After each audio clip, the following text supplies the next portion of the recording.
Hello. Hi. We are here with a fun recipe. Cornbread. Corn. Without the corn. Minus the corn. So it would just be bread. Yeah. Corn-like. The corn mimicking bread. Faux cornbread. Now this is a fun recipe. I was skeptical. But if you've seen the Hush Puppy recipe, it's actually possible to make something that's really similar to cornbread and corn meal types of breads. Wow.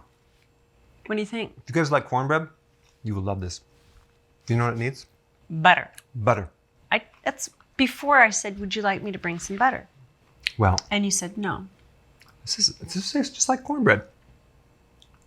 Let me taste. It really does. It has the spongy characteristic of cornbread. It really does. It's such a nice consistency. And to be able to consume this without worrying about your blood sugars, it's huge. If you made some chili that's just meat, There's nothing better than cornbread some with chili. jalapenos and cheese. That's right. Boy. It's awesome. Well,